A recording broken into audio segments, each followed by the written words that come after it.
Là. Et salutations, ici Hero, le mirifique, le sublissime, le minuteur. Première vidéo de l'année, enfin première vidéo de l'année, c'est pas vrai, mais première vidéo discutaille sans, sans 4, sans machin, sans rien. Qu'est-ce que je veux dire? Bah déjà bonne année, hein? Bonne année, tout le tintouin, bonne santé, écurie par millier, je sais pas ce que tu veux. Qu'est-ce que... Bon, j'ai mes petites notes hein, de quoi qu'on va parler. Au niveau de la chaîne, pour commencer, on va faire ça viteuf. Je suis plutôt content du rythme de ces derniers temps.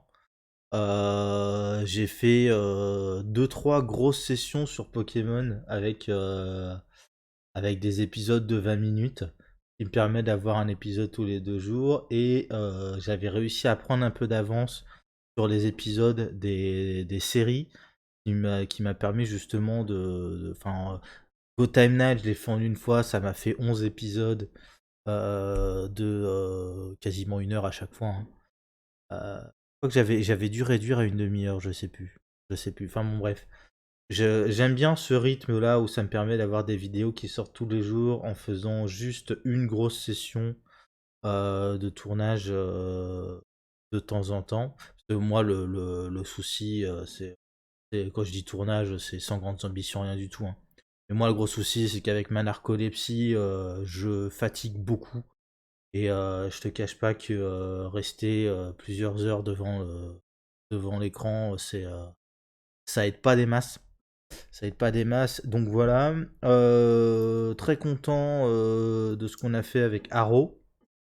Là, je vois Wednesday qui vient de sortir. Donc qui doit terminer là, juste là. Ou qui vient d'avoir terminé, je pense. Faudrait que je revérifie, mais parce que du coup, moi, ça me permet en plus de prévoir à l'avance mes vidéos sur plusieurs semaines. C'est plutôt cool. On enchaîne après Wednesday sur The Walking Dead. Là, demain, j'ai prévu un tournage à thématique pirate. Alors, faudra que je revérifie. D'ailleurs, je vais peut-être faire ça maintenant tout de suite. Mais thématique pirate parce que il y a ce. Alors, pour la petite histoire. euh, non, c'est pas YouTube que je veux. C'est Netflix. Hop là. Pour la petite histoire, moi je regarde beaucoup de streaming, enfin de streaming, de vidéos, justement de React, tout ça. J'ai pas la motivation de faire de l'édition vidéo pour l'instant. J'ai pas de machin. Donc moi c'est juste sans image, sans son du média, comme à chaque fois. En tout cas autant que faire se peut. Mais je tiens quand même à React, enfin à React, à commenter les machins. Et il y a un truc. Ah, intéressant. Sexify saison 2 qui vient de sortir. Aïe aïe aïe. Pardon, ça n'a rien à voir avec le reste. Mais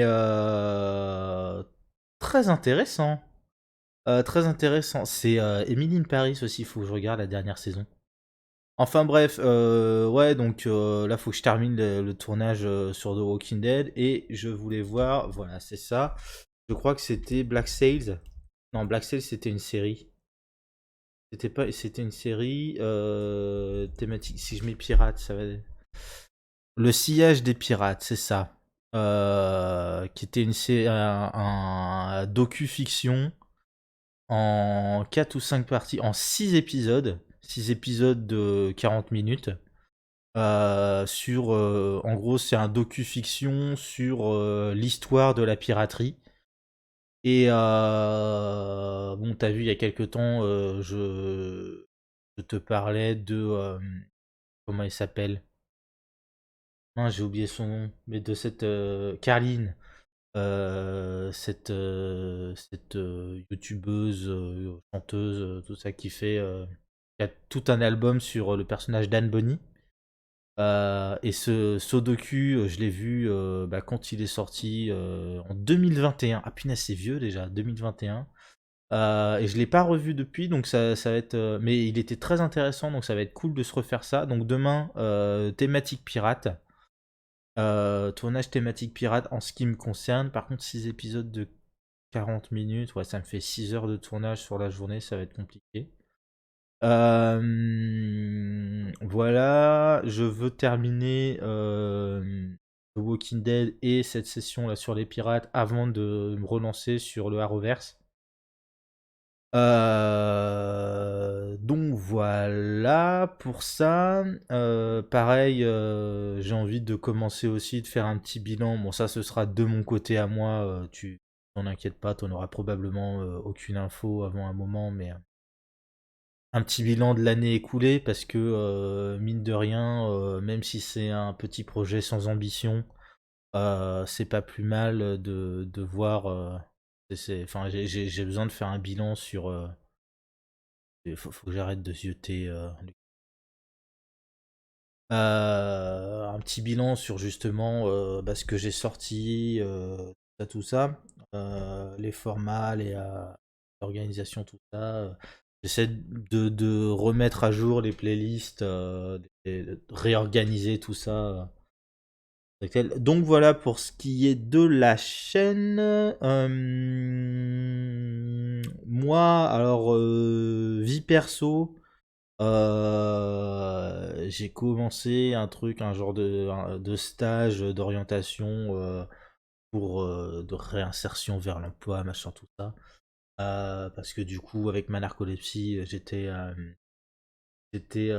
la hache et donc sans taf, sans, voilà, sans rien, sans taf jusque-là, mais j'ai envie aussi d'avancer un peu dans ma vie, etc. De retourner à la civilisation.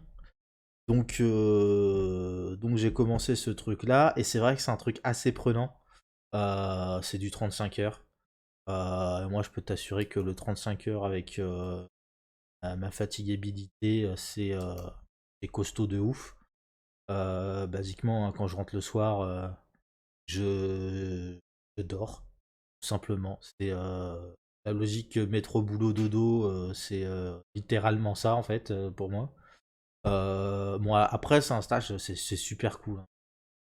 C'est assez stimulant, et en ce moment, je suis sur du. Enfin, je suis sur du. C'est pas ce qu'on fait dans ce machin, mais j'ai commencé en parallèle de ce truc-là à faire de la broderie. Donc, je suis en train de broder ce truc-là à la main, et je suis assez content de pouvoir faire ça en plus de mon stage et puis toucher un peu à ma machine à coudre. Truc que j'ai envie de faire depuis des années, parce que bon, tu sais, geek, j'aime bien tout ce qui est cosplay, tout ce qui est machin. Depuis le temps que je dis que je veux des kilts. C'est pas plus mal, en fait, je vais peut-être probablement les faire par moi-même parce que c'est tellement galère à en trouver, c'est tellement une ruine financièrement que voilà. Donc ouais, j'ai beaucoup moins de temps pour moi et surtout pour faire mes tournages. Mais dans l'idée, avec l'organisation des récentes là du dernier mois quasiment, hein, non, ça fait même 2 mois, hein, la sortie de Pokémon Écarlate, c'est mi-novembre, donc ouais, ouais, ça fait bien 2 mois quand même, hein. Mais, mais ouais, du coup, j'ai moins de temps pour mes tournages, mais bah non, tu vois, j'ai augmenté. J'ai moins de temps pour mes tournages, mais l'organisation actuelle me va plutôt bien. Donc on va voir, on va continuer, poursuivre, voir ce que ça donne. Je veux terminer les séries que j'ai commencées. Déjà, que ce soit Berserk, que ce soit... Berserk? Non, c'est Bastard. Bastard, que ce soit le jeu Walking Dead par Telltale, qu'il va falloir que je trouve un moment pour le faire. Le problème, c'est que voilà, c'est un épisode du jeu.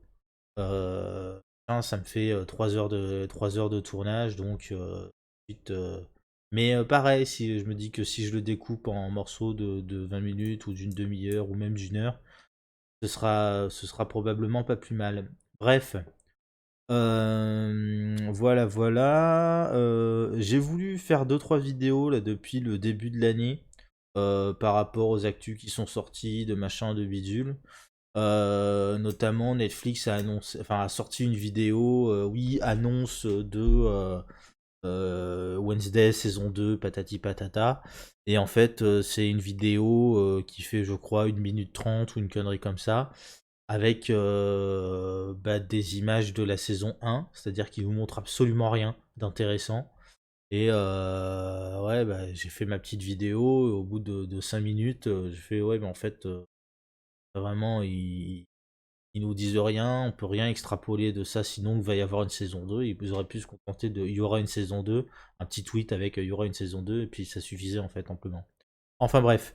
Donc voilà. Par contre, j'ai très hâte de la voir cette saison 2. Pareil, j'ai voulu faire la vidéo habituelle de cinématique de lancement de saison pour ce qui est de League of Legends. Et bon, si tu suis un petit peu ce que fait Riot, tu sais que cette cinématique, elle est à chier. Enfin, concrètement, c'est une démo technique de la faille de l'invocateur. Donc, démo technique façon, tu sais, c'est Unreal Engine. Où t'arrives, t'as juste une caméra qui se balade dans les décors, et fait oh regarde c'est joli, il y a des textures HD sur les arbres, mais ça casse pas trois pattes à un canard. Et donc, du coup, comparé aux cinématiques de début de saison qu'on a eu, ne serait-ce que l'an dernier avec The Call, les choses comme ça, c'est pas juste décevant, c'est que c'est l'équivalent d'un crachat à la gueule en fait. Je vois pas comment on peut dire autrement. Donc, pareil, je m'apprêtais, enfin, j'ai tourné cette vidéo et au final, j'étais pas satisfait parce que je me sentais pas de sortir une vidéo où concrètement pendant 5-10 minutes je gueule parce que on n'a rien eu, mais strictement rien. Donc voilà. Euh, et pareil, enfin t'as vu la dernière fois que j'ai dû causer de DC Comics, pareil, on était dans un moment de flou. Là, les infos sont pas encore sorties sur quel est le programme, que machin, que bidule. J'ai vu d'ailleurs côté DC Comics que Snyder est en train de faire un move à la, à Trump un peu, hein. Trump, façon attentat du Capitole, hein. C'est ça que je veux dire, un move à la Trump. C'est-à-dire qu'il est en train de lancer des pétitions à droite à gauche pour que en gros les Snyder Zoos, là, tous ces fans à la con, viennent faire du forcing auprès de la Warner pour que la Warner cède les droits de DC Comics, ou en tout cas de la Snyder Cut, du Snyderverse entre guillemets, à Netflix. Et donc Snyder, il veut faire son Snyderverse sur Netflix. Ça peut être intéressant, hein, je dis pas, mais cette manière de faire les choses en militarisant en fait les réseaux sociaux, l'opinion publique. C'est pas tant l'opinion publique que les réseaux sociaux et les raids des Snyder Zoos qui sont quand même beaucoup de gens d'extrême droite, hein. Enfin, on va dire les choses au niveau, que ce soit au niveau des méthodes, au niveau idéologique, parce que bon, l'idéologie de Snyder, libertarianisme, c'est bien mignon, mais c'est l'extrême droite, etc. Euh, donc voilà, il est en train de faire ce move. Je sais pas ce que ça va donner. Je suis pas convaincu non plus d'être. J'ai pas encore tranché si c'est un truc que j'ai envie de voir advenir ou pas, parce que les méthodes me déplaisent énormément. Ce qu'a proposé Snyder jusqu'ici, alors comme d'habitude avec Snyder, hein, c'est très très beau visuellement, il y a des bonnes idées. Le problème, c'est que l'exécution des idées est toujours teintée d'un discours idéologique qui personnellement me déplaît d'autant plus quand il s'autorise à dire, comment on dit en français ça? Butchered. À bouchérisé, à massacrer, ouais, à massacrer des personnages. Enfin, je suis désolé, le Superman de Snyder, bah, c'est pas Superman, quoi. En tout cas, c'est pas le Superman canonique qui, moi, que j'aime. Voilà, bref. Donc voilà, le DCU côté James Gunn, DCU, pardon, côté James Gunn, on n'a pas d'infos, donc ça avance pas, donc c'est le bordel. Côté comics, ils sont partis dans leur Dark Crisis, donc Dark Crisis, dont j'ai pas l'impression que ce soit très intéressant, très pertinent ou quoi que ce soit. Pour être tout à fait honnête, hein, je je sais pas. Je pense qu'il y a vraiment besoin de se pencher, de se dire, à se prendre une décennie pour se dire, on fait un bilan de tout ce qui est sorti. On prend une décennie, pas sans rien sortir, hein, mais une décennie où on se dit, bah, on fait un bilan, et donc en faisant un bilan, on peut faire une anthologie de tout ce qui s'est passé, tout ce qu'on considère canon, etc. Quels univers, quel machin, quel bidule. Plutôt que cette espèce de statu quo à base de oui, bah, c'est le multivers, donc tout est canon, mais du coup, parce que tout est canon, il n'y a pas d'univers principal, entre guillemets. Euh, Ce qui est problématique. J'ai pas de problème avec le principe du multivers où tout est canon, etc. etc. Mais j'aime bien que quand tu racontes des histoires, que tu focalises et que tu situes. C'est un truc de base, hein. Quand tu racontes une histoire, tu précises où et quand ça se passe. Et dans un multivers, tu as besoin de le préciser aussi. Sur quelle planète ça se passe, dans quel univers, etc. etc. Euh, donc voilà, c'est un des problèmes que j'ai. Et au-delà de tout cet aspect-là, pop culture, etc., etc., il y a la politique. Parce que tu sais que moi, c'est une de mes marottes. Je suis très à cheval sur ces choses-là, etc. Et pareil, c'est le bordel partout. L'extrême droite qui se sent plus pissée. Là, au Brésil, il s'est passé un genre de tentative de putsch, je sais pas quoi. L'extrême droite en France, pareil, qui se sent plus pissés entre Damien Rieu qui s'amuse à photographier des musulmans dans des lieux publics en disant regardez, c'est atroce, patati patata, et les balancer en pâture à Twitter. Toutes les dingueries qui se passent. Là, j'ai vu encore aujourd'hui. TPMP, ils ont recruté une chroniqueuse qui est juriste, entre autres, mais qui est aussi c'est la partie que voit musulmane et voilée. Et concrètement, de ce que j'ai compris, elle a déjà annoncé sa démission, donc elle a dû faire une ou deux émissions, parce que Bigard, qui est apparemment un autre chroniqueur sur ce plateau-là, il passe son temps à faire des blagues ou sexistes ou je sais pas quoi, qui lui ont déplu à elle, et voilà. Donc ouais, vraiment, enfin, ambiance bien délétère, bien dégueu comme il faut.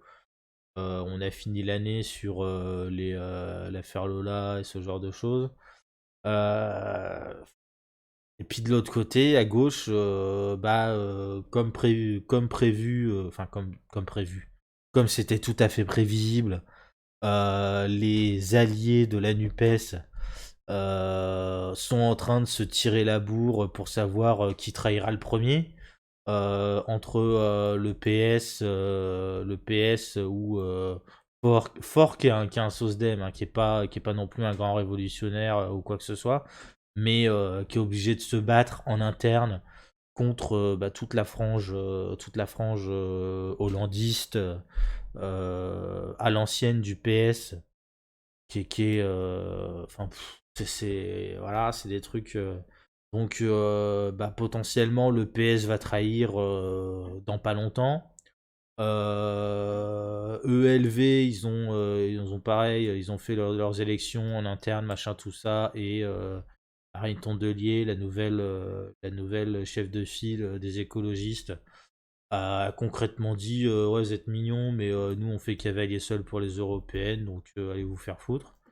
Donc pareil, pour ce qui est de trahir, ils sont bien placés aussi.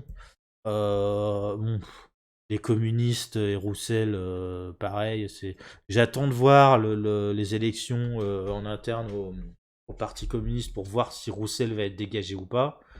Mais dans l'État, parce que chez les communistes, il y a pareil, enfin que ce soit chez les communistes, chez les socialistes, chez les écolos, il y a des gens très bien, hein, il y a pas de souci là-dessus. Mais les directions de parti, par contre, ouais, très clairement, ils sont dans une logique, si on veut exister, il faut trahir, quoi. Trahir au sens trahir la NUPES qui est, voilà.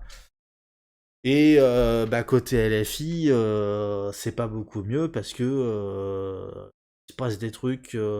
Disons que au niveau de leur com, ils sont en train de se foirer comme c'est pas permis.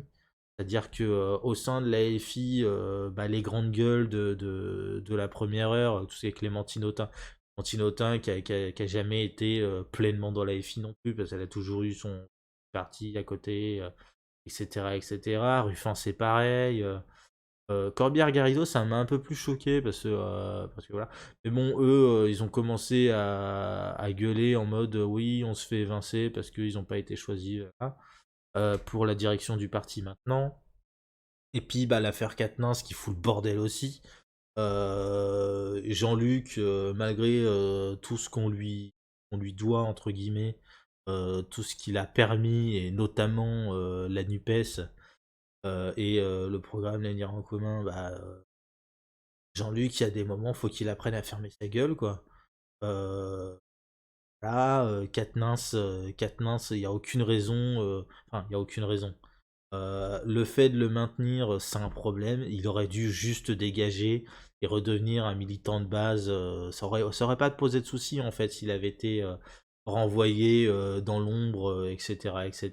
Là, le fait qu'il tienne à se maintenir sur le devant de la scène et que à la LFI, entre guillemets, ça joue des coudes enfin, en mode solidarité, patati patata, ça pose un problème. Clairement, politiquement, ça pose un problème.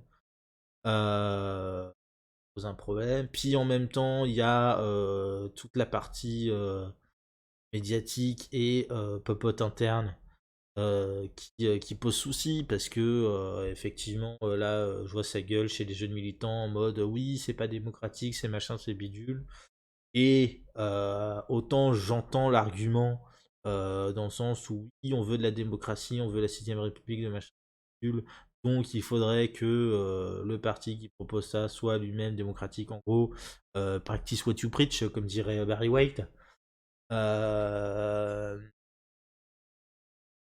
Dans le même temps, faut bien comprendre que compte tenu des règles du jeu de la 5ème République et la manière dont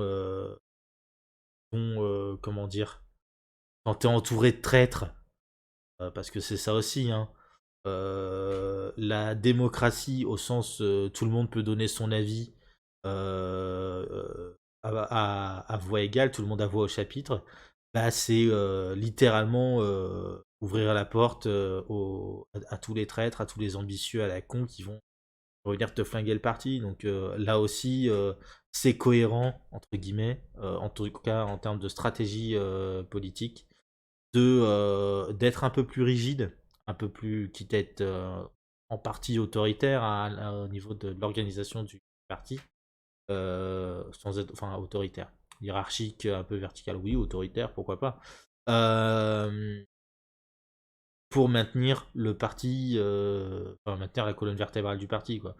Si tu commences, parce que, enfin, comment dire, littéralement, hein, donnez vos chapitres à Ruffin qui passe son temps à avoir des takes un peu borderline, on sait pas trop. Enfin, régulièrement, Ruffin, il a des takes qui ressemblent beaucoup à ce que peut faire un Fabien Roussel. Et Fabien Roussel, je pense pas avoir besoin de rappeler à quel point il est de droite. Euh, Donc il y a ça, Clémentine Autain, même si elle est effectivement, elle a de très bonnes raisons d'ouvrir sa gueule, notamment sur tout le volet féministe. Le fait est que pour le reste de la politique, elle a une ligne politique qui est beaucoup plus centriste que l'AFI, qui est déjà pas particulièrement extrême dans son gauchisme. Et effectivement, autant j'ai aucun problème avec Autain quand il s'agit de féminisme. Euh, Envie de dire heureusement qu'elle est là. Euh, dans un autre temps, dans un deuxième temps, c'est vrai que pour le reste de la politique, elle a, enfin, elle me paraît pas pertinente comment dire, un programme de gauche ambitieux, etc., etc. Et ambitieux niveau LFI, hein, ça casse pas trois pattes à un canard. Donc voilà.